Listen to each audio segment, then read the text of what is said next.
Hello everyone, आज हम पढ़ने वाले हैं क्लास 10th हिस्ट्री का चैप्टर नंबर 2 जिसका नाम है नेशनलिज्म इन इंडिया। तो सबसे पहले हम ये समझते हैं कि नेशनलिज्म इन इंडिया का मतलब क्या होता है।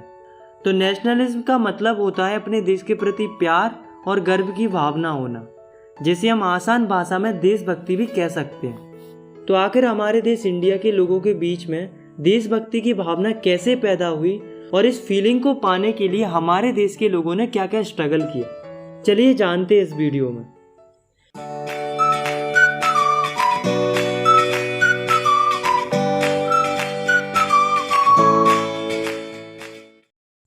हमारे चैप्टर की शुरुआत होती है 1914 से।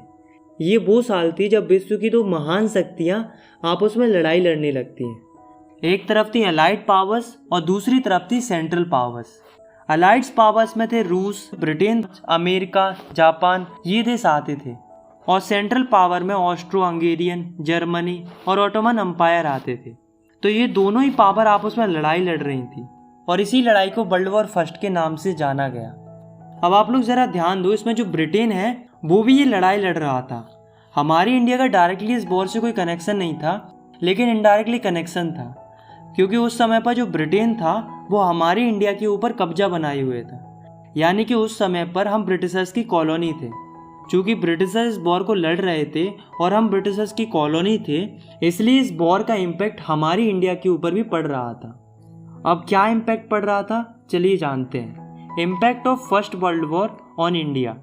पहला कि जो ब्रिटिशर्स थे वो वॉर लड़ रहे थे, जिस वजह से वो अपना डिफेंस एक्सपेंडिचर बढ़ा रहे थे और उसके लिए उन्हें पैसों की ज़रूरत थी। तो इसके लिए जो ब्रिटिश गवर्नमेंट थी वो कस्टम ड्यूटीज़ बढ़ा देती है और इनकम टैक्स इंट्रोड्यूस कर देती है। टैक्स बढ़ाने के कारण महंगाई बढ़ती जा रही थी। हर वस्तु की कीमत लगभग दुगनी हो चुकी थी, जिसके कारण लोग बहुत परेशान थे। लोगों का बुरा हाल था। ऊपर से जो ब्रिटिश गवर्नमेंट थी वो इंडियन लोगों को ज़बरदस्ती ब्रिटिश आर्मी में भर्ती कर रही थी, जिस वजह से लोगों को बहुत गुस्सा आ रहा था। हमारे देश के लोग परेशान तो थे ही, ऊपर से जो प्रकृति थी वो भी हमारा साथ नहीं दे रही थी। 1918-19 और 1920-21 की जो फसलें थी वो बरसात ना होने के कारण ख़राब हो जाती हैं और देश में खाने की कमी हो जाती है, जिस वजह से लोग भूखे मरने लगते हैं। और साथ में यही वो समय था जब देश में एक महामारी फैल रही थी जिसका नाम था इन्फ्लुएंजा एपिडेमिक, जिससे कई सारे लोग मर जाते हैं। दोस्तों, 1921 के सेंसस के हिसाब से ये बताया जाता है कि इंडिया के लगभग 13 मिलियन लोग मर जाते हैं इस भुखमरी और इस महामारी के कारण। लोगों को लग रहा था कि ये समस्या वॉर के ख़त्म होने के साथ ही ख़त्म हो जाएंगी, लेकिन अफसोस ऐसा नहीं हुआ। द आइडिया ऑफ सत्याग्रह। अब दोस्तों, ये जो परेशानियों का दौर चल रहा था, इस दौर में लोगों को ज़रूरत थी एक ऐसी लीडर की जो इनकी समस्याओं को ख़त्म करे। तो फाइनली जनवरी 1915 में एंट्री होती है the great man of India की, यानी कि महात्मा गांधी की। गांधी जी साउथ अफ्रीका से इंडिया आते हैं और एक आइडिया लेकर आते हैं जिसका नाम था सत्याग्रह। ये आइडिया था नॉन वायलेंस का, यानी कि अहिंसा का। गांधी जी कहते थे कि हमें जो भी लड़ाई लड़नी है उसे हम प्रेम से लड़ेंगे, बिना किसी अस्त्र शस्त्र का इस्तेमाल किए, सत्य की राह पर चलकर और शांतिपूर्ण तरीके से। गांधी जी ने इंडिया आने से पहले साउथ अफ्रीका में 1906 में अपना सबसे पहला सत्याग्रह आंदोलन ऑर्गेनाइज किया था, जो कि साउथ अफ्रीका के रेसिज्म सिस्टम के खिलाफ था। गांधी जी का यह आंदोलन सफल रहा था और उनके इस नए आइडिया की वजह से उन्हें साउथ अफ्रीका में खूब पॉपुलैरिटी मिली थी। और फिर जब वो इंडिया आए तो उन्होंने भारत में भी 3 अलग अलग जगहों पर सत्याग्रह आंदोलन स्टार्ट किए। तो भारत के अंदर गांधी जी ने सबसे पहला सत्याग्रह आंदोलन 1917 में स्टार्ट किया था, जो कि था चंपारण, बिहार में। तो ये लॉन्च किया गया था इंडिगो फार्मर्स के लिए। उस समय पर क्या हो रहा था कि जो ब्रिटिशर्स थे वो इन फार्मर्स को फोर्स करते थे इंडिगो की फसल उगाने के लिए, यानी कि नील की फसल उगाने के लिए। और जहाँ कहीं भी ये फसल उगाई जाती थी वो ज़मीन बंजर हो जाती थी। ऊपर से जो ब्रिटिशर्स थे वो इन किसानों को पैसे भी कम दे रहे थे। मतलब एक तो किसानों की ज़मीन भी खराब हो रही थी, ऊपर से उन्हें पैसे भी कम मिल रहे थे। तो इस बात से जो किसान थे वो परेशान थे। तो यहाँ पर गांधी जी क्या करते हैं, सारे किसानों को इंस्पायर करते हैं और मिलकर स्ट्रगल करते हैं और आवाज़ उठाते हैं इस प्लांटेशन सिस्टम के खिलाफ। तो यहाँ पर सक्सेस मिलने के बाद 1917 में ही गांधी जी जाते हैं गुजरात के खेड़ा डिस्ट्रिक्ट में। वहाँ पर वो देखते हैं कि यहाँ पर भी किसानों की कंडीशन ख़राब है। वहाँ के किसानों के साथ क्या हो रहा था कि उनकी जो फसलें थी वो ख़राब हो गई थी और एक प्लग नाम की बीमारी भी फैल रही थी वहाँ पर, जिस वजह से जो किसान थे वो टैक्स या रेवेन्यू नहीं दे पा रहे थे ब्रिटिश गवर्नमेंट का।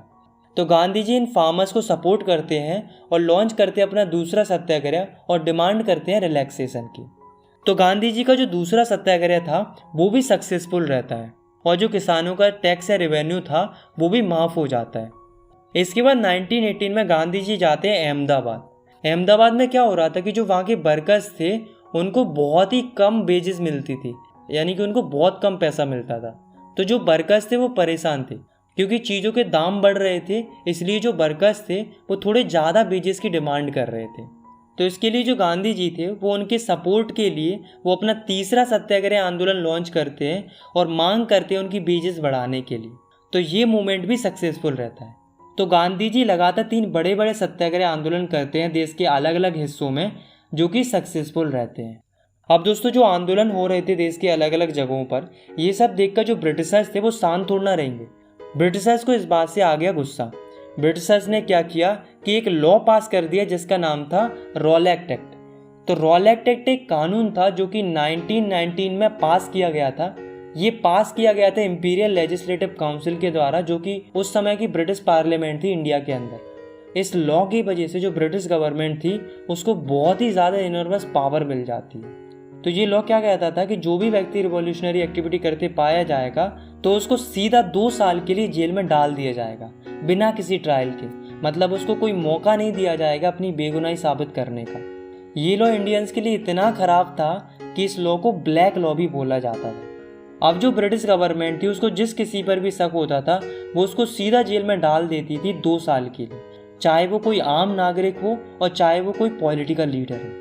तो इस रॉलेट एक्ट के अगेंस्ट में जो गांधी जी थे वो अपना सत्याग्रह आंदोलन लॉन्च करते इस रॉलेट एक्ट के विरोध में, जिसको बोला गया रॉलेट सत्याग्रह। तो ये जो सत्याग्रह था वो नेशन वाइड सत्याग्रह था। मतलब अभी तक जो सत्याग्रह हो रहे थे वो देश के अलग अलग रीजन्स में हो रहे थे, पर ये जो सत्याग्रह था वो पूरे नेशन के लिए था, यानी कि पूरी कंट्री के लिए था। तो इस मूवमेंट की शुरुआत करते हैं गांधी जी 6 अप्रैल से। गांधी जी क्या कहते हैं कि हम 6 अप्रैल को पूरे देश के अंदर हड़ताल करेंगे, वो भी शांतिपूर्ण तरीके से। तो गांधी जी के कहने पर पूरा देश जो है वो 6 अप्रैल को हड़ताल करने लगता है। इस हड़ताल के चलते रेलवे, वर्कशॉप और दुकानों को बंद कर दिया जाता है। वर्कर्स स्ट्राइक पर चले जाते हैं। देश के अलग अलग शहरों में रैलीज ऑर्गेनाइज की जाती हैं। ये देखकर जो ब्रिटिशर्स थे वो डर जाते हैं। उन्हें डर था कि कहीं ये लोग कम्युनिकेशन लाइन को ख़राब ना कर दें। इससे बचने के लिए जो ब्रिटिश गवर्नमेंट थी वो पॉलिटिकल लीडर्स को पकड़ना शुरू कर देती है। अमृतसर के बहुत सारे पॉलिटिकल लीडर्स को जेल में डाल दिया जाता है और गांधी जी को दिल्ली जाने से रोक दिया जाता है। यहाँ तक सब ठीक था, लेकिन 10 अप्रैल को जो ब्रिटिश पुलिस होती है वो अमृतसर में एक शांतिपूर्ण जुलूस पर गोली चला देती है। इसके बाद लोगों को बहुत गुस्सा आता है और वो बैंकों पर, पोस्ट ऑफिसेस पर, रेलवे स्टेशंस पर हमला कर देते हैं और तोड़फोड़ मचा देते हैं। सिचुएशन बहुत ज़्यादा ख़राब होने लगती है। इन हमलों को देखकर जो ब्रिटिश गवर्नमेंट होती है वो मार्शल लॉ लगा देती है। मार्शल लॉ लगने के बाद अब जो पावर थी वो मिलिट्री के पास पहुंच जाती है और उस समय पर मिलिट्री की जो कमांड थी वो थी जनरल डायर के पास। अब होता क्या है कि 13 अप्रैल का दिन था। इस दिन बहुत सारे लोग जलियांवाला बाग, जो कि अमृतसर में है, वहाँ पर इकट्ठे होते हैं। इस बाग में बैसाखी का मेला लगा हुआ था, तो ज़्यादातर लोग बैसाखी का मेला मनाने के लिए आए थे। ये लोग इनोसेंट थे, इन्हें नहीं पता था कि मार्शल लॉ नाम का कोई लॉ लगा हुआ है। तो ये सारे लोग चैन से बैसाखी का मेला मना रहे थे। पर इस बाग में कुछ लोग ऐसे भी थे जो रॉलेट एक्ट के अगेंस्ट में प्रोटेस्ट कर रहे थे।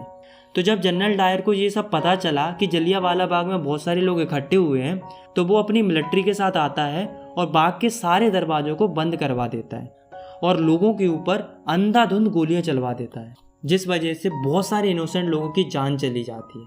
इसी इंसिडेंट को बोला जाता है जलियांवाला बाग मैसेकर। इस इंसिडेंट ने पूरे देश को हिलाकर रख दिया था। नॉर्थ इंडिया के बहुत सारे शहरों के लोग सड़कों पर आ जाते हैं, हड़तालें होने लगती हैं, जनता और पुलिस के बीच में क्लैशेस होने लगते हैं, लोग गवर्नमेंट बिल्डिंग्स पर हमला कर देते हैं। मतलब बहुत ही ज़्यादा कॉम्प्लेक्स सिचुएशन होने लगती है। ये देखकर जो ब्रिटिश गवर्नमेंट होती है वो भी उतनी ही सख्ती से इंडियंस को दबाना शुरू कर देती है। उन पर नाक रगड़वाई जाती है, उन्हें क्राउल कराया जाता है, उन्हें सल्यूट करने के लिए फोर्स किया जाता है, लोगों को कोड़े मारे जाते हैं, कई सारे गाँव के ऊपर बम गिराए जाते हैं। गांधी जी कभी नहीं चाहते थे वॉयलेंस हो, यानी कि लड़ाई दंगे हो। ये सब देखकर गांधी जी को बहुत बुरा लगता है और वो रॉलेट सत्याग्रह को बंद करा देते हैं और अपना आंदोलन वापस ले लेते हैं। अब यहाँ पर गांधी जी को लगता है कि अगर हमें अंग्रेजों से लड़ाई लड़नी है तो हमें और बड़ा आंदोलन करने की ज़रूरत है, पर इसके लिए हिंदू और मुस्लिम का एक होना ज़रूरी है। अगर हिंदू और मुस्लिम एक हो गए तो जो मूवमेंट होगा वो और बड़ी स्केल पर होगा। तो चलिए अब हम देखते हैं कि हिंदू और मुस्लिम एक कैसे होते हैं।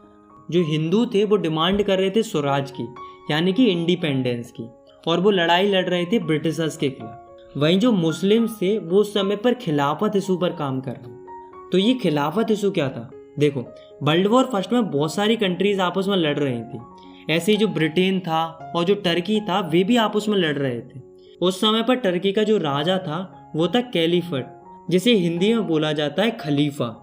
ये जो राजा था वो इस्लामिक हेड माना जाता था और जितने भी मुस्लिम्स थे वो इनकी बहुत ही ज़्यादा रिस्पेक्ट करते थे। तो होता क्या है कि इस वॉर में टर्की हार जाता है और ब्रिटेन जीत जाता है। अब जनता में एक अफवाह फैलने लगती है कि जो ब्रिटेन है वो टर्की के राजा के ऊपर यानी कि खलीफा के ऊपर एक हार्श ट्रीटी इम्पोज करने वाला है, मतलब ऐसे कानून लाने वाला है जो कि खलीफा के लिए बहुत बुरे होंगे। तो इस बात से जो इंडियन मुस्लिम्स थे उनको बहुत बुरा लग रहा था कि उनके जो हेड है खलीफा, उनके ऊपर एक हार्श ट्रीटी इम्पोज की जा रही है। इस बात से जो इंडियन मुस्लिम्स थे उनको ब्रिटिशर्स के ऊपर बहुत ज़्यादा गुस्सा आ रहा था। अब आपने एक चीज़ नोटिस की कि हिंदूज़ की दुश्मनी ब्रिटिशर्स के साथ थी और अब मुस्लिम्स की दुश्मनी भी किससे हो गई थी? ब्रिटिशर्स से हो गई थी। तो जब यहाँ पर हमारा दुश्मन एक था तो क्यों ना दोस्त बना जाए। गांधी जी को ये एक अच्छी अपॉर्चुनिटी लगती है हिंदू और मुस्लिम को एक करने के लिए। तो होता क्या है कि मार्च 1919 में बॉम्बे के अंदर एक कमेटी बनाई जाती है जिसका नाम था खिलाफत कमेटी। ये फॉर्म की जाती है कई सारे मुस्लिम लीडर्स के द्वारा, जिनमें से दो मेन लीडर थे जिनका नाम था मोहम्मद अली और शौकत अली। ये दोनों क्या करते हैं, ये गांधी जी के साथ डिस्कशन करते हैं कि मास एक्शन की गुंजाइश है कि नहीं है, मतलब हम बड़ी तादाद में आंदोलन कर सकते हैं या नहीं कर सकते हैं। गांधी जी कहते हैं बिल्कुल कर सकते हैं। अगर ये दोनों कम्युनिटी आपस में मिल गई तो आंदोलन बहुत बड़ी स्केल पर होगा और फिर तुम अपने खिलाफत इशू को निपटा लेना और हम अपने स्वराज इशू को निपटा लेंगे, दोनों का फ़ायदा हो जाएगा। तो इसी मुद्दे पर डिस्कशन चलता है और फाइनली सितंबर 1920 में कलकत्ता के अंदर कांग्रेस का एक सेशन होता है जिसमें गांधी जी कन्वेंस कर लेते हैं अदर कांग्रेस लीडर्स, और इस सेशन के बाद हिंदू और मुस्लिम लीडर्स एक हो जाते हैं और फिर एक नया आंदोलन शुरू करने का विचार करते हैं जिसका नाम था नॉन कोऑपरेशन मूवमेंट, यानी कि असहयोग आंदोलन। अब सवाल ये उठता है कि Gandhi ji non cooperation movement ही शुरू करना क्यों चाहते थे? Why non cooperation? तो इसका आंसर गांधी जी ने बहुत पहले ही दे दिया था। गांधी जी ने 1909 में अपनी बुक हिंद स्वराज में बताया था कि जो ब्रिटिशर्स थे वो इंडिया में इसलिए रूल कर पाए क्योंकि लोगों ने उनके साथ कोऑपरेट किया था, यानी कि उनका सहयोग किया था। और अगर इंडिया के लोग ब्रिटिशर्स के साथ कोऑपरेट करना बंद कर दें तो 1 साल के अंदर ही ब्रिटिश रूल खत्म हो जाएगा और हमारे देश के लोगों को स्वराज मिल जाएगा। इसलिए गांधी जी चाहते थे इंडियंस ब्रिटिशर्स के साथ कोऑपरेट ना करें। इसलिए गांधी जी मुस्लिम लीडर्स के साथ मिलकर नॉन कोऑपरेशन मूवमेंट स्टार्ट करना चाहते थे। अब देखते हैं इस नॉन कोऑपरेशन मूवमेंट के लिए गांधी जी क्या कहते हैं। तो गांधी जी कहते हैं कि सबसे पहले तो गवर्नमेंट के दिए हुए जो टाइटल्स हैं उनको सरेंडर करना होगा। दूसरी चीज़ ये बोलते हैं कि जो ब्रिटिश गवर्नमेंट की सर्विसेज है उनको बायकॉट करना होगा, जैसे कि civil services, army, police, courts, legislative councils, school and foreign goods, इन सबको छोड़ना पड़ेगा। ना ही इन सर्विसेज का इस्तेमाल करेंगे और ना ही इन सर्विसेज के लिए काम करेंगे। और गांधी जी ये भी कहते हैं कि अगर ब्रिटिश गवर्नमेंट हमारे इस आंदोलन के खिलाफ कुछ एक्शन लेती है या दबाने का प्रयास करती है तो फिर हम एक फुल सिविल डिसोबीडियंस कैंपेन भी चलाएंगे ब्रिटिश गवर्नमेंट के खिलाफ में। तो 1920 की गर्मियों के दौरान गांधी जी और शौकत अली ये दोनों ही निकल पड़ते हैं देश की अलग अलग जगहों पर प्रचार प्रसार के लिए, ताकि ज़्यादा से ज़्यादा लोगों को नॉन कोऑपरेशन मूवमेंट पर जोड़ा जा सके, ताकि मूवमेंट बड़ी स्केल पर हो सके। पर दोस्तों जो इंडियन नेशनल कांग्रेस थी वो सपोर्ट नहीं कर रही थी नॉन कोऑपरेशन मूवमेंट को। अब क्यों सपोर्ट नहीं कर रही थी? तो इसके कुछ कारण थे। पहला कि गांधी जी चाहते थे कि ब्रिटिश की सारी सर्विसेज को बायकॉट कर देना चाहिए, लेकिन जो कांग्रेस थी वो नवंबर 1920 में होने वाले काउंसिल इलेक्शंस को बायकॉट करना नहीं चाह रही थी, क्योंकि वो सोच रहे थे कि अगर हम इलेक्शन जीत गए तो हमारे पास कुछ पावर आ जाएंगी गवर्नमेंट की और फिर हम कुछ चेंजेस कर सकेंगे ब्रिटिश की पॉलिसीज़ के अंदर। दूसरा, कांग्रेस को ये डर था कि जो नॉन कोऑपरेशन मूवमेंट है वो वायलेंस क्रिएट करेगा। तो इन दोनों कारणों की वजह से जो कांग्रेस थी वो इस आंदोलन को सपोर्ट नहीं कर रही थी। लेकिन फिर दिसंबर 1920 में नागपुर में कांग्रेस का एक सेशन होता है जिसमें जो कांग्रेस होती है वो उस नॉन कोऑपरेशन मूवमेंट के लिए तैयार हो जाती है, यानी कि उसको अडॉप्ट कर लेती है। मतलब अब आंदोलन करने के लिए गांधी जी को मुस्लिम्स का सपोर्ट भी मिल गया था और कांग्रेस का सपोर्ट भी मिल गया था। मतलब अब गांधी जी पूरी तरीके से तैयार थे आंदोलन की शुरुआत करने के लिए। तो फाइनली जनवरी 1920 में नॉन कोऑपरेशन मूवमेंट को स्टार्ट कर दिया जाता है। सेकंड टॉपिक है हमारा differing strands with in the movement. तो चलिए अब हम देखते हैं कि ये आंदोलन आगे कैसे बढ़ता है और इस आंदोलन के अंदर क्या क्या होता है। तो सबसे पहले हम देखते हैं the movement in the towns. मतलब टाउन्स यानी कि शहरों में ये आंदोलन किस तरीके से होता है। तो टाउन्स के अंदर सबसे ज़्यादा पार्टिसिपेट किया था मिडिल क्लास लोगों ने। तो देखो टाउन्स में होता क्या है, तो इस मूवमेंट के चलते टाउन्स में रहने वाले हज़ारों बच्चों ने गवर्नमेंट स्कूल्स और कॉलेजेस को छोड़ दिया। टीचर्स और हेडमास्टर ने रिज़ाइन कर दिया। लॉयर्स ने अपनी लीगल प्रैक्टिसेस देना बंद कर दिया। ऑल पॉलिटिकल पार्टीज़ ने इलेक्शंस को बाइकआउट कर दिया। फॉरेन गुड्स को बाइकआउट कर दिया। लिकर शॉप्स को पिट कर दिया गया, मतलब लोगों को लिकर शॉप में जाने से रोक दिया गया। और फॉरेन क्लॉथ्स को जला दिया गया। अब इन सब कारणों की वजह से होता क्या है कि इंपोर्ट ऑफ फॉरेन क्लॉथ्स आधा हो जाता है। मतलब फॉरेन से जो कपड़े आते थे वो 1921 एंड 1922 के बीच में उनका इंपोर्ट आधी मात्रा में होने लगता है। और जो मर्चेंट्स और ट्रेडर्स होते हैं वो फॉरेन गुड्स को खरीदना और बेचना बंद कर देते हैं, जिस वजह से इंडियन टेक्सटाइल मिल्स और हैंडलूम्स का प्रोडक्शन बढ़ जाता है, यानी कि काफ़ी मात्रा में स्वदेशी कपड़ों का बनना शुरू हो जाता है। और अब जो इंडियन लोग थे वो फॉरेन क्लॉथ्स को छोड़कर इंडियन क्लॉथ्स यानी कि खादी कपड़ों को पहनना शुरू कर देते हैं। तो दोस्तों यहाँ तक आपको लग रहा होगा कि ये जो नॉन कोऑपरेशन मूवमेंट है वो शहरों के अंदर बहुत अच्छे से चल रहा है।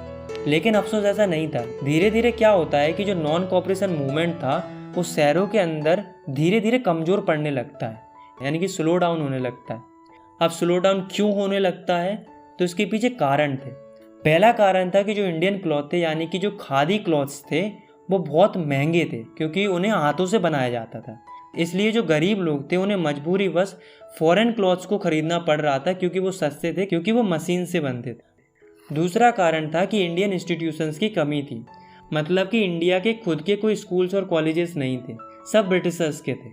तो उस समय पर कोई भी अल्टरनेटिव नहीं था, जिस वजह से सारे स्टूडेंट्स और टीचर्स ने मजबूरी में आकर फिर से गवर्नमेंट स्कूल्स और कॉलेजेस को ज्वाइन करना शुरू कर दिया।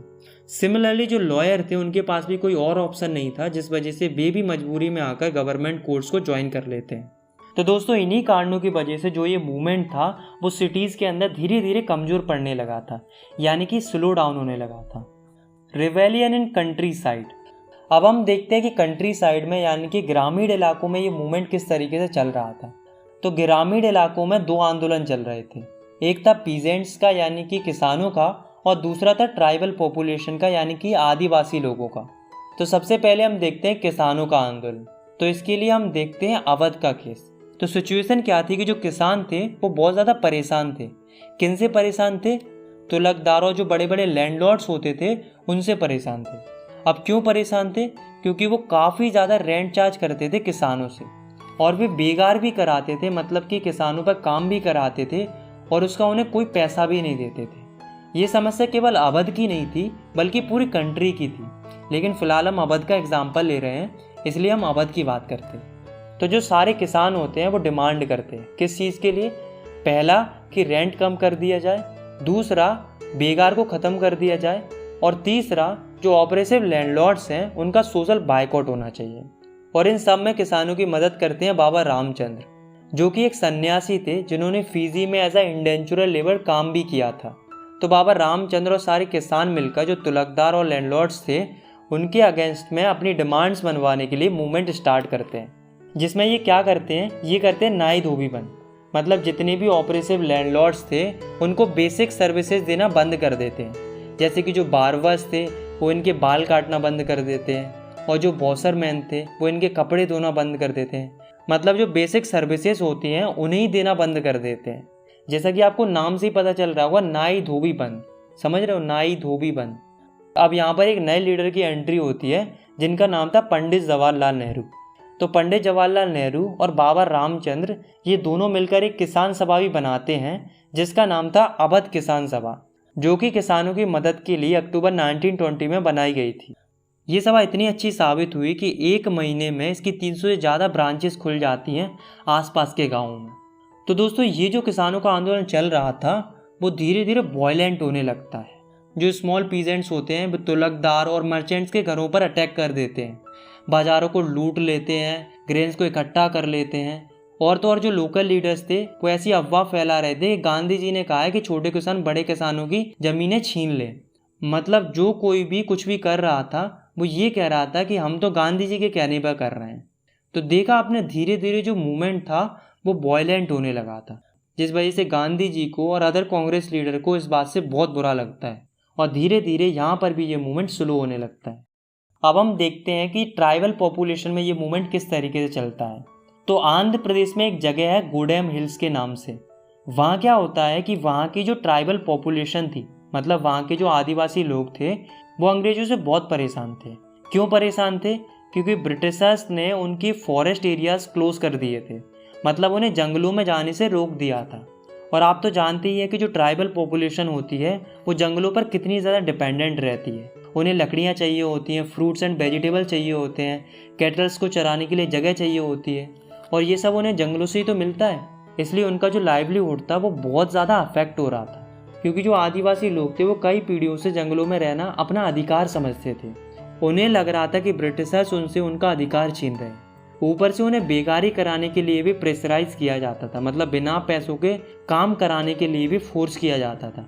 इस बात से जो ट्राइबल पॉपुलेशन थी उन्हें ब्रिटिशर्स के ऊपर बहुत ज़्यादा गुस्सा आ रहा था। तो इनकी मदद के लिए एक व्यक्ति उभर के आते हैं जिनका नाम था अलूरी सीताराम राजू।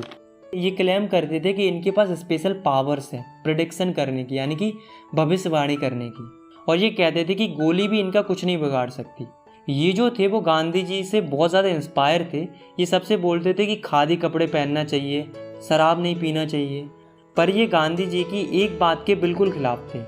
ये कहते थे कि देश को अगर आज़ादी दिलानी है तो वो नॉन वायलेंस से नहीं दिलाई जा सकती, बल्कि उसके लिए हथियार उठाने पड़ेंगे, यानी कि लड़ाई वगैरह लड़नी पड़ेगी। तो अलूरी सीताराम राजू और सारे आदिवासी लोग मिलकर 1920 में एक मूवमेंट स्टार्ट करते हैं जिसका नाम था गोरिल्ला मूवमेंट। इसमें ये लोग क्या करते हैं, ये अटैक करते हैं पुलिस स्टेशंस पर और कई सारे ब्रिटिश ऑफिशियल्स को मारने लगते हैं। लेकिन अनफॉर्चुनेटली 1924 में क्या होता है कि जो अलूरी सीताराम राजू थे वो पकड़े जाते हैं ब्रिटिश पुलिस के द्वारा और उन्हें मार दिया जाता है। लेकिन तब तक वो लोगों के लिए एक फोक हीरो बन गए थे। आज भी गूडेम हिल्स के जो लोग हैं वो इन्हें याद करते हैं। स्वराज इन प्लांटेशन।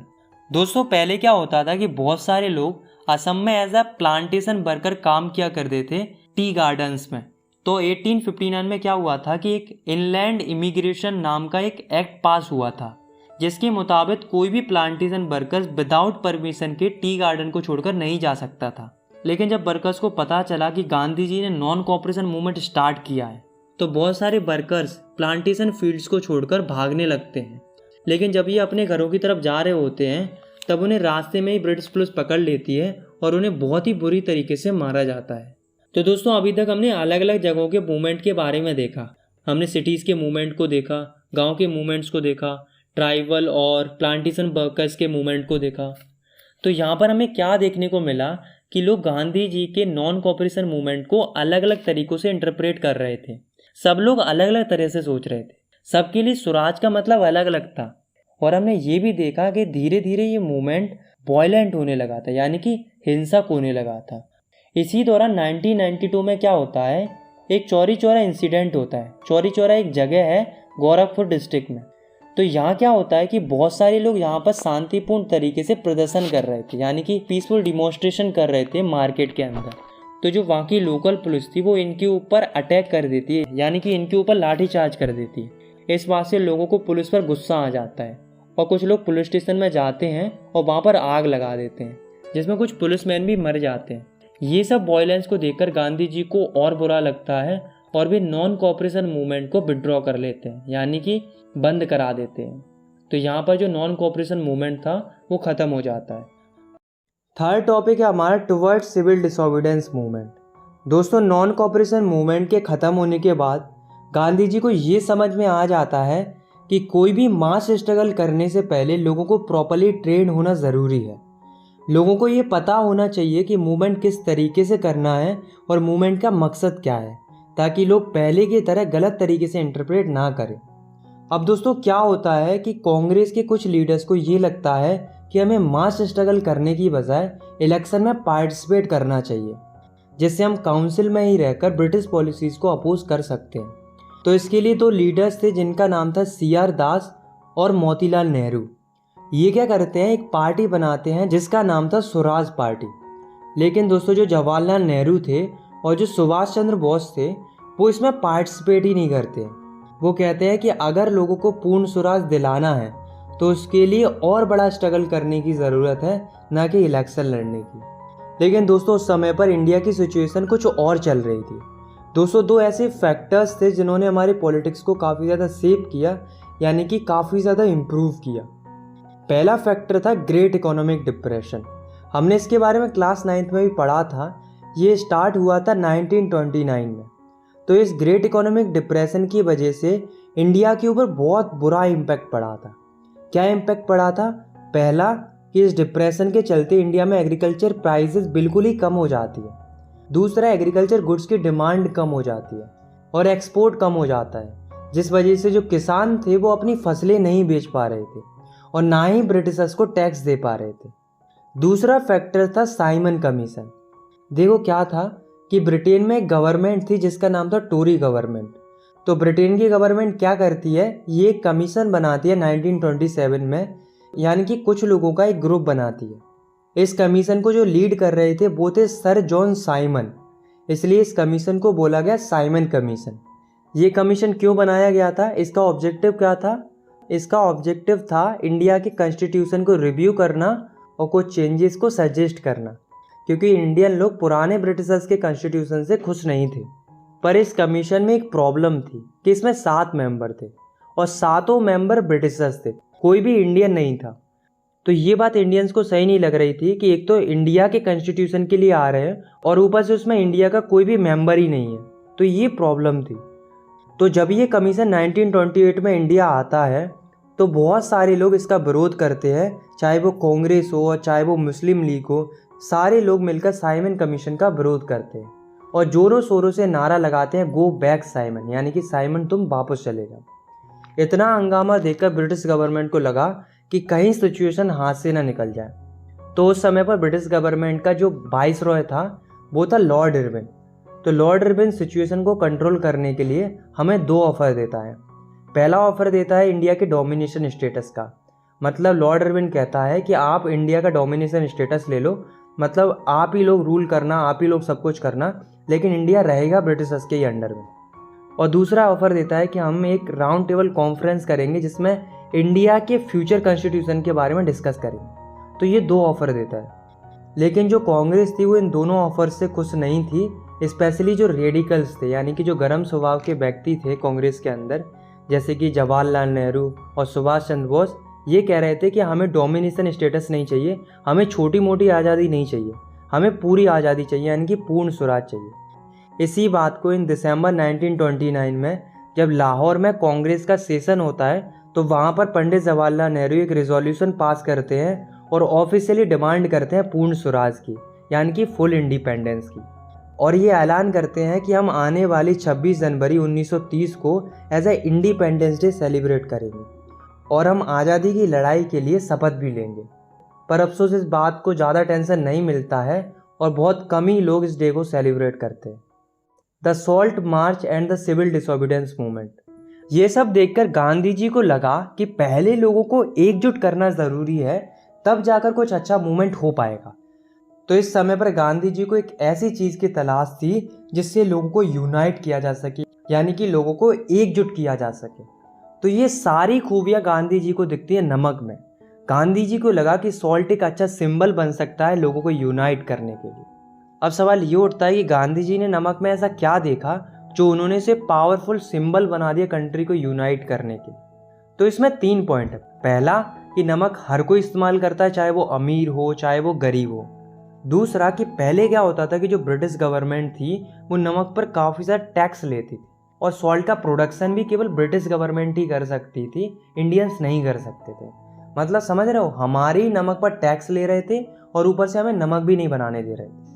तो ये समस्या पूरे देश की थी, इसलिए गांधी जी ने नमक को चुना देश को यूनाइट करने के लिए। तो गांधी जी क्या करते हैं, 31 जनवरी को एक लेटर लिखते हैं वाइसरॉय लॉर्ड इरविन के लिए, जिसमें गांधी जी अपनी 11 डिमांड्स को रखते हैं जो कि सोसाइटी की अलग अलग समस्याओं के ऊपर थी, जिसमें से कुछ डिमांड सॉल्ट टैक्स से रिलेटेड भी थी। और गांधी जी ये भी कहते हैं कि अगर हमारी डिमांड्स 11 मार्च तक नहीं मानी गई तो हम सिविल डिसोबीडियंस मूवमेंट को स्टार्ट कर देंगे। लेकिन दोस्तों जो लॉर्ड इरविन था वो गांधी जी को हल्के में ले लेता है, मतलब उनकी डिमांड्स को नज़रअंदाज कर देता है। तो जब गांधी जी की डिमांड्स नहीं मानी जाती हैं तो गांधी जी स्टार्ट करते हैं सॉल्ट मार्च, जिसे हम डांडी मार्च भी कहते हैं। तो गांधी जी अपने 78 ट्रस्टेड वॉलंटियर्स के साथ निकल पड़ते हैं। तो ये चलना शुरू करते हैं साबरमती आश्रम से, इन्हें पहुंचना था डांडी जो कि गुजरात में है। ये पूरी यात्रा थी 240 माइल्स की। तो गांधी जी और उनके वॉलंटियर्स पर डे 10 माइल चलते थे। ये यात्रा पूरे 24 दिन तक चलती है और फाइनली 6 अप्रैल को गांधी जी और अन्य लोग डांडी पहुंच जाते हैं और वहां पर गांधी जी गैर कानूनी तरीके से नमक बनाते हैं और कानून को तोड़ते हैं और यहीं से शुरुआत होती है सिविल डिसोबीडियंस मूवमेंट की। अब सवाल ये उठता है कि जो नॉन कोऑपरेशन मूवमेंट था, यानी कि जो पहले का मूवमेंट था, और जो सिविल डिसोबीडियंस मूवमेंट है, इसमें क्या अंतर है। देखो, जो नॉन कोऑपरेशन मूवमेंट था उसमें क्या था कि हमें ब्रिटिशर्स के साथ केवल कोऑपरेट नहीं करना था, केवल इतना ही था। वही जो सिविल डिसोबीडियंस मूवमेंट है, इसका ऑब्जेक्टिव था कि हमें ब्रिटिशर्स के साथ कोऑपरेट भी नहीं करना है और साथ में हमें उनके कानूनों को भी तोड़ना है। चूँकि गांधी जी ने नमक कानून को तोड़कर सिविल डिसोबीडियंस मूवमेंट की शुरुआत कर दी थी, तो उन्हें देखकर देश की अलग अलग जगहों पर भी लोग नमक कानून को तोड़ने लगते हैं। लोग फॉरेन क्लॉथ्स को बाइकआउट करने लगते हैं, लिकर शॉप्स को पिक कर देते हैं और जो पीजेंट्स थे वो चौकीदारी टैक्स देना बंद कर देते हैं। और दोस्तों जो ट्राइबल लोग थे वो फॉरेस्ट लॉज को तोड़ देते हैं, मतलब जंगलों में घुसना स्टार्ट कर देते हैं। ये सब देखकर ब्रिटिश गवर्नमेंट शांत थोड़ा ना रहेगी। तो ब्रिटिश गवर्नमेंट यहाँ क्या करती है, एक एक करके जो पॉलिटिकल लीडर्स थे जो कि आंदोलन कर रहे थे उनको अरेस्ट करना शुरू कर देती है, जिस वजह से वायलेंट क्लासेस होने लगते हैं। गवर्नमेंट लोगों को ब्रूटली मारना शुरू कर देती है। देखते ही देखते अप्रैल 1930 में अब्दुल गफ्फर खान जो कि पेशावर में आंदोलन कर रहे थे उनको अरेस्ट कर लिया जाता है और बाद में जाकर महात्मा गांधी जी को भी अरेस्ट कर लिया जाता है। ये सब देखकर जनता और भी ज़्यादा भड़क जाती है और काफ़ी ज़्यादा वायलेंस होने लगता है। इंडिया के लगभग 1 लाख लोगों को जेल में डाल दिया जाता है। ये सब देखकर गांधी जी को बहुत बुरा लगता है। गांधी जी वायलेंस बिल्कुल नहीं चाहते थे, इसलिए Gandhi ji civil disobedience movement को भी कॉल्ड ऑफ कर देते हैं, यानी कि बंद कर देते हैं। और एक पैक्ट साइन होता है, यानी कि एक समझौता होता है गांधी जी और लॉर्ड इरविन के बीच में, जिसे बोला जाता है गांधी इरविन पैक्ट। ये हुआ था 5 मार्च 1931 में। तो इस समझौते में होता क्या है कि गांधी जी से बोला जाता है, यानी कि लॉर्ड इरविन गांधी जी से कहता है कि उनको सेकेंड राउंड टेबल कॉन्फ्रेंस में पार्टिसिपेट करना होगा। तो गांधी जी कहते हैं कि मैं तैयार हूँ, बट मेरी एक कंडीशन है कि जिन पॉलिटिकल लीडर्स को आपने अरेस्ट करके रखा है उनको रिलीज़ करना होगा। तो ये दोनों लोग राज़ी हो जाते हैं। तो ये था गांधी इरविन पैक्ट। तो गांधी जी जाते हैं London second round table conference को अटेंड करने के लिए, जैसा कि समझौता हुआ था लॉर्ड इरविन के साथ। लेकिन अफसोस वहाँ पर गांधी जी की कोई भी बात नहीं सुनी जाती है। यानी कि गांधी जी जब लौट कर आते हैं तो वो काफ़ी ज़्यादा डिसअपॉइंटेड रहते हैं, और जब वो लौट कर आते हैं तब वो ये भी देखते हैं कि जो गफ्फर खान थे और जो जवाहरलाल नेहरू थे वो अभी भी जेल में थे, और इन लोगों ने कांग्रेस पार्टी को भी इलीगल डिक्लेयर कर दिया था। मतलब गांधी जी की गैर मौजूदगी का ब्रिटिशर्स ने बहुत अच्छा फ़ायदा उठाया था। ये सब देखकर गांधी जी को लगता है कि हमारे साथ धोखा हुआ है, और गांधी जी डिसाइड करते हैं कि हम फिर से सिविल डिसोबीडियंस मूवमेंट को लॉन्च करेंगे। और गांधी जी ये मूवमेंट लॉन्च भी करते हैं। लेकिन अफसोस 1934 तक जो मूवमेंट था वो अपना सारा मूवमेंटम लूज़ कर चुका था। How participants so the movement, मतलब इस टॉपिक में हम देखेंगे कि जो अलग अलग ग्रुप्स थे उन्होंने इस मूवमेंट में किस किस तरीके से पार्टिसिपेट किया था। तो सबसे पहले हम देखते हैं रिच पीजेंट्स के बारे में, मतलब कि जो रईस किसान थे, जैसे कि Patidars of Gujarat, Jats of UP. तो इनके साथ क्या था, ये जो लोग थे वो कमर्शियल क्रॉप्स उगाते थे, मतलब पैसे कमाने के लिए फसलें उगाते थे। तो जब इकोनॉमिक डिप्रेशन आता है तो जो ये रिच पीजेंट थे वो बहुत ज़्यादा अफेक्ट होते हैं, क्योंकि डिप्रेशन के चलते फसलों के दाम गिर गए थे, इसलिए इनकी इनकम भी कम हो गई थी, जिस कारण से जो रिच पीजेंट्स थे वो ब्रिटिशर्स को टैक्स या रेवेन्यू पे नहीं कर पा रहे थे। तो जब गांधी जी ने सिविल डिसोबीडियंस मूवमेंट को स्टार्ट किया तो ये लोग भी काफ़ी ज़्यादा पार्टिसिपेट करते हैं इस मूवमेंट में।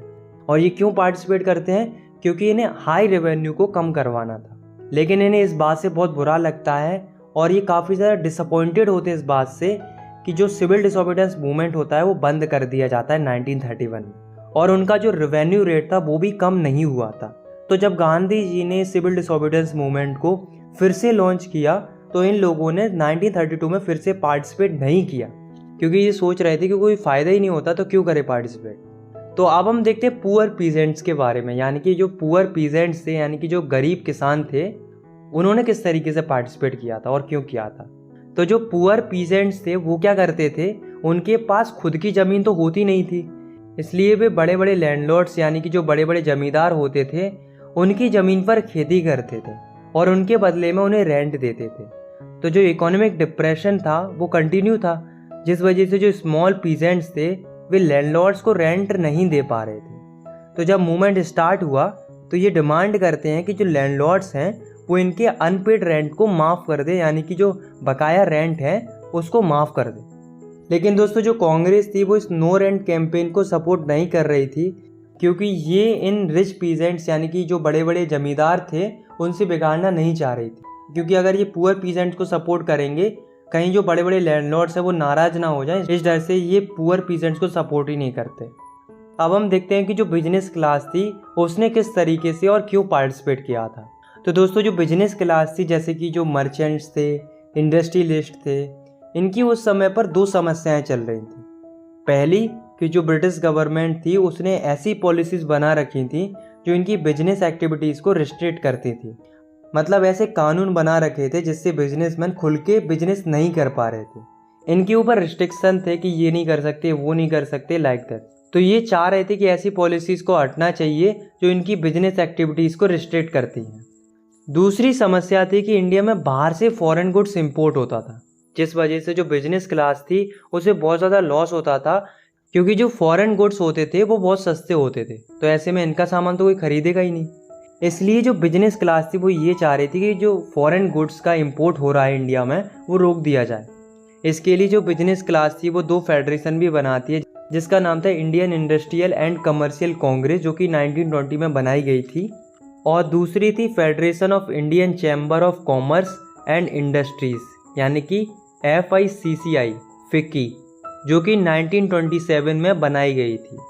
और दोस्तों दो बड़े बड़े इंडस्ट्रियलिस्ट थे जो कि बिजनेस क्लास को लीड कर रहे थे, जिनका नाम था परसोत्तम दास ठाकुरदास एंड GD बिरला। तो जब 1930 में सिविल डिसोबीडियंस मूवमेंट को स्टार्ट किया जाता है तो जो बिजनेस क्लास थी वो बहुत ज़्यादा पार्टिसिपेट करती है।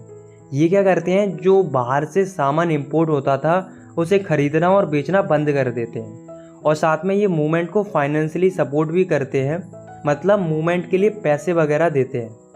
अब हम देखते हैं इंडस्ट्रियल वर्किंग क्लास को। तो दोस्तों जो इंडस्ट्रियल वर्किंग क्लास थी वो सिविल डिसोबीडियंस मूवमेंट में ज़्यादा पार्टिसिपेट ही नहीं करती है, एक्सेप्ट नागपुर रीजन। और जो पार्टिसिपेट करते हैं वो गांधी जी के प्रोग्राम्स को फॉलो करते थे, like boycott foreign goods program, इन प्रोग्राम्स को फॉलो करते थे। तो उनके लिए उनका मूवमेंट ये था कि उनको जो कम वेजेस मिलती हैं वो बढ़ा दी जाएँ और पुअर वर्किंग कंडीशंस हैं उनको इम्प्रूव किया जाए। बट दोस्तों जो कांग्रेस थी वो इनको सपोर्ट नहीं करती है, क्योंकि मूवमेंट में बड़े बड़े इंडस्ट्रियलिस्ट ने भी पार्टिसिपेट किया था। तो कांग्रेस ये सोच रही थी कि कहीं वर्कर्स को सपोर्ट किया तो कहीं इंडस्ट्रियलिस्ट अपना सपोर्ट वापस ना ले ले, इसलिए कांग्रेस वर्कर्स को सपोर्ट कर ही नहीं रही थी। अब हम देखते हैं पार्टिसिपेशन ऑफ वुमेन, यानी कि महिलाओं ने किस तरीके से पार्टिसिपेट किया था। तो वुमेन्स ने भी खूब पार्टिसिपेट किया था। इनफैक्ट जब गांधी जी दांडी मार्चेस कर रहे थे तो जब भी वो थोड़ा बहुत रुकते थे तो हज़ारों महिलाएं घर से बाहर आ जाती थी गांधी जी को सुनने के लिए। वुमेन्स ने काफ़ी ज़्यादा पार्टिसिपेट किया था प्रोटेस्ट मार्चेस में, इलीगल सॉल्ट मैन्युफैक्चरिंग में, और इन सब के लिए कई सारी महिलाएं जेल भी गई थी। तो कहीं ना कहीं मूवमेंट में वुमेन्स का भी काफ़ी ज़्यादा रोल रहा था। The limits of civil disobedience movement. अब हम देखते हैं कि सिविल डिसोबीडियंस मूवमेंट में कमी कहाँ रह गई थी। तो दोस्तों ऐसा नहीं था कि सिविल डिसोबीडियंस मूवमेंट में सबने पार्टिसिपेट किया हो, बल्कि दो ऐसे ग्रुप्स भी थे जिन्होंने इस मूवमेंट में पार्टिसिपेट ही नहीं किया था। पहला था दलित्स का और दूसरा था मुस्लिम्स का। इन दोनों ग्रुप्स ने पार्टिसिपेट ही नहीं किया था। तो सबसे पहले हम देखते हैं दलित्स के बारे में कि उन्होंने क्यों पार्टिसिपेट नहीं किया था। तो इसका रीज़न था कि दलित्स ने इसलिए पार्टिसिपेट नहीं किया था क्योंकि जो कांग्रेस थी वो दलित्स को सपोर्ट नहीं कर रही थी, बल्कि इग्नोर कर रही थी। क्योंकि कांग्रेस को ये डर था कि कहीं अगर उन्होंने दलित्स को सपोर्ट किया तो जो हाई क्लास हिंदू हैं वो ऑफेंड ना हो जाए, यानी कि बुरा ना मान जाए। क्योंकि उस समय पर जो हाई क्लास हिंदू थे उनका बहुत ज़्यादा पार्टिसिपेशन था मूवमेंट के अंदर, इसलिए कांग्रेस दलित्स को सपोर्ट करके इन हाई क्लास हिंदूज़ के साथ बिगाड़ना नहीं चाह रही थी। और दोस्तों यही वो रीज़न था जिस वजह से जो कांग्रेस थी वो दलित्स को सपोर्ट ही नहीं कर रही थी। लेकिन दोस्तों भले ही कांग्रेस सपोर्ट नहीं कर रही थी, लेकिन दोस्तों जो गांधी जी थे वो पूरा सपोर्ट कर रहे थे दलित्स लोगों को। गांधी जी कहते थे कि जो दलित्स हैं वो हरिजन्स हैं, यानी कि भगवान की संतान है। और गांधी जी ये भी कहते थे कि अगर हमने सोसाइटी से इस अनटचेबिलिटी यानी कि छुआछूत की जो सोच है उसे नहीं बदला तो हमें कभी भी स्वराज नहीं मिलेगा।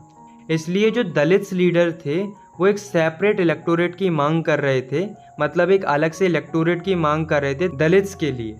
तो जो B.R. अम्बेडकर जी थे वो भी दलित्स को काफ़ी ज़्यादा सपोर्ट करते हैं कि हाँ दलित्स को सेपरेट इलेक्टोरेट मिलना चाहिए। इसके लिए B.R. अम्बेडकर जी ने दलित्स के लिए एक ऑर्गेनाइजेशन भी बनाई थी जिसका नाम था डिप्रेस्ड क्लास एसोसिएशन, जो कि 1930 में बनाई गई थी। लेकिन दोस्तों जो गांधी जी थे वो खुश नहीं थे। गांधी जी सपोर्ट कर रहे थे दलित्स को नो डाउट, पर गांधी जी को इस बात से बुरा लग रहा था कि सेपरेट इलेक्टोरेट की मांग की जा रही है, क्योंकि गांधी जी लोगों को जोड़ना चाहते थे ना कि तोड़ना चाहते थे। गांधी जी का मानना ये था कि दलित्स को अगर सेपरेट इलेक्टोरेट दे दिया गया तो इससे सोसाइटी में डिसइंटीग्रेशन और बढ़ेगा ना कि कम होगा। तो गांधी जी अपनी बात मनवाने के लिए फास्ट अनटू डेथ स्टार्ट करते हैं, मतलब गांधी जी खाना वगैरह छोड़ देते हैं। कहते हैं कि चाहे मैं मर जाऊं लेकिन मैं खाना नहीं खाऊंगा। सारे लोग गांधी जी की बहुत ज़्यादा रिस्पेक्ट करते थे, इसलिए वे मान जाते हैं।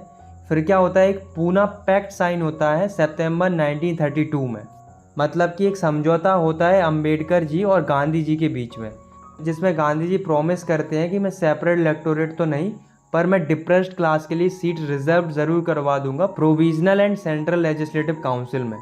तभी आप देखते होंगे कि जो बैकवर्ड क्लास होती हैं जैसे कि SC ST, तो इन्हें आज भी रिजर्वेशन मिलता है। तो ये पूना पैक्ट के ही कारण हो पाया था।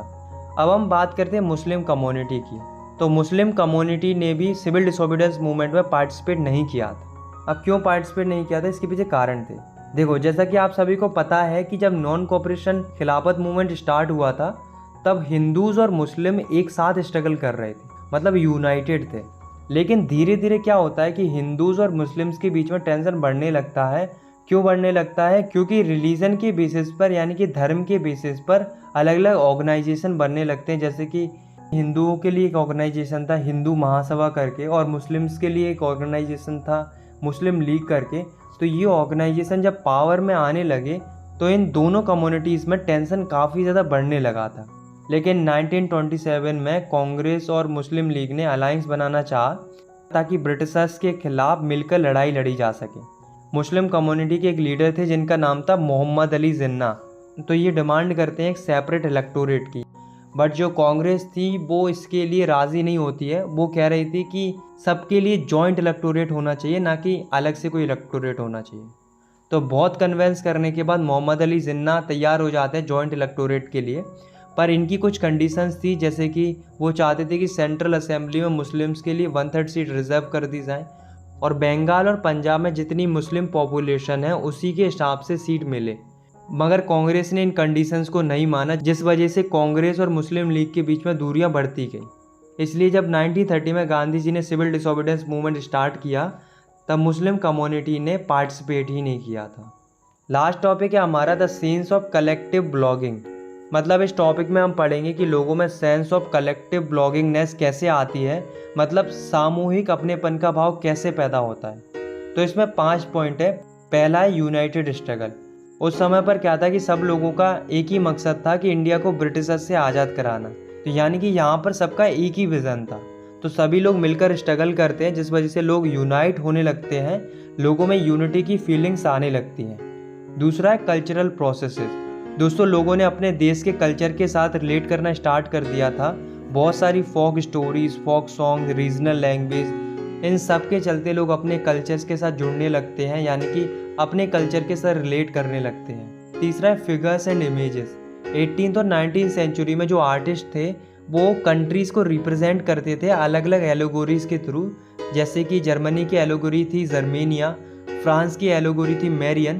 तो इस तरीके से कंट्रीज़ को रिप्रेजेंट किया जाता था अलग अलग फिगर्स और पेंटिंग्स के थ्रू, जैसा कि हमने पिछले चैप्टर में भी पढ़ा था। ठीक उसी प्रकार से 20th सेंचुरी में इंडिया को रिप्रेजेंट किया जाता है भारत माता से। भारत माता की इमेज सबसे पहले बनाई थी बंकिम चंद्र चट्टोपाध्याय ने, और उन्होंने भारत माता की सराहना में एक गीत भी लिखा था जिसका नाम था वंदे मातरम। इस सॉन्ग को उन्होंने अपनी नोवेल आनंद मठ में भी इंक्लूड किया था। इनफैक्ट जब 1905 में स्वदेशी मूवमेंट चला था तब बढ़ चढ़ के लोगों ने वंदे मातरम सॉन्ग को गाया था, और बाद में जाकर अभिनेंद्र नाथ टैगोर ने भारत माता की पेंटिंग बनाई जिसमें जो भारत माता थी काम, कंपोज्ड और डिवाइन एंड स्पिरिचुअल दिखाई दे रही थी। फोर्थ है फ्लैग। तो फ्लैग की वजह से भी इंडियन लोगों में सेंस ऑफ कलेक्टिंग ब्लॉगिंगनेस जागती है, क्योंकि जो फ्लैग होता है वो पूरी कंट्री को रिप्रेजेंट करता है। तो हमारे देश के लिए भी अलग अलग फ्लैग बन रहे थे, जैसे कि बंगाल में जब स्वदेशी मूवमेंट हुआ तो एक फ्लैग बनाया गया था जिसमें 3 कलर थे, ग्रीन, येलो और रेड, और इसमें ऊपर की साइड 8 लोटस थे जो कि 8 प्रोविंसीज को दर्शा रहे थे। बाद में जाकर 1921 में गांधी जी ने भी एक फ्लैग बनाया था जिसमें रेड, ग्रीन, वाइट 3 कलर थे, और बीच में एक स्पिनिंग व्हील था जो कि सेल्फ हेल्प को रिप्रेजेंट करता था। फिफ्थ है री इंटरप्रिटेशन ऑफ हिस्ट्री। जब लोगों को समझ में आया कि एंशिएंट टाइम में हमारा देश बहुत डेवलप्ड था हर फील्ड में, चाहे वो आर्ट एंड एग्रीकल्चर हो, रिलीजन एंड कल्चर हो, सब कुछ बहुत अच्छा था, हमारी हिस्ट्री बहुत गजब की थी। लेकिन जब से ये अंग्रेज़ आए हैं तब से हमारा कल्चर डिक्लाइन होता गया है, यानी कि गिरता चला गया है। तो अगर हमें वापस से पहले जैसी तरक्की चाहिए तो सबसे पहले तो हमें ब्रिटिश रूल से इंडिया को आज़ादी दिलानी होगी। तो इस तरीके से लोगों में अपनेपन का भाव आने लगता है और धीरे धीरे नेशनलिज्म की जो फीलिंग होती है वो स्प्रेड होने लगती है, और बाद में जाकर हमारे देश को आज़ादी मिल जाती है। आई होप आपको ये वीडियो पसंद आई होगी। अगर आपको ये वीडियो पसंद आई तो आप इस वीडियो को लाइक कर सकते हो, और आप इस चैनल को सब्सक्राइब भी कर सकते हो ऐसी क्लास 10 की वीडियोस आगे देखने के लिए। मिलते हैं नेक्स्ट वीडियो में, तब तक के लिए टेक केयर, बाय बाय। और हाँ, इंस्टाग्राम पे फॉलो कर लेना, लिंक डिस्क्रिप्शन में।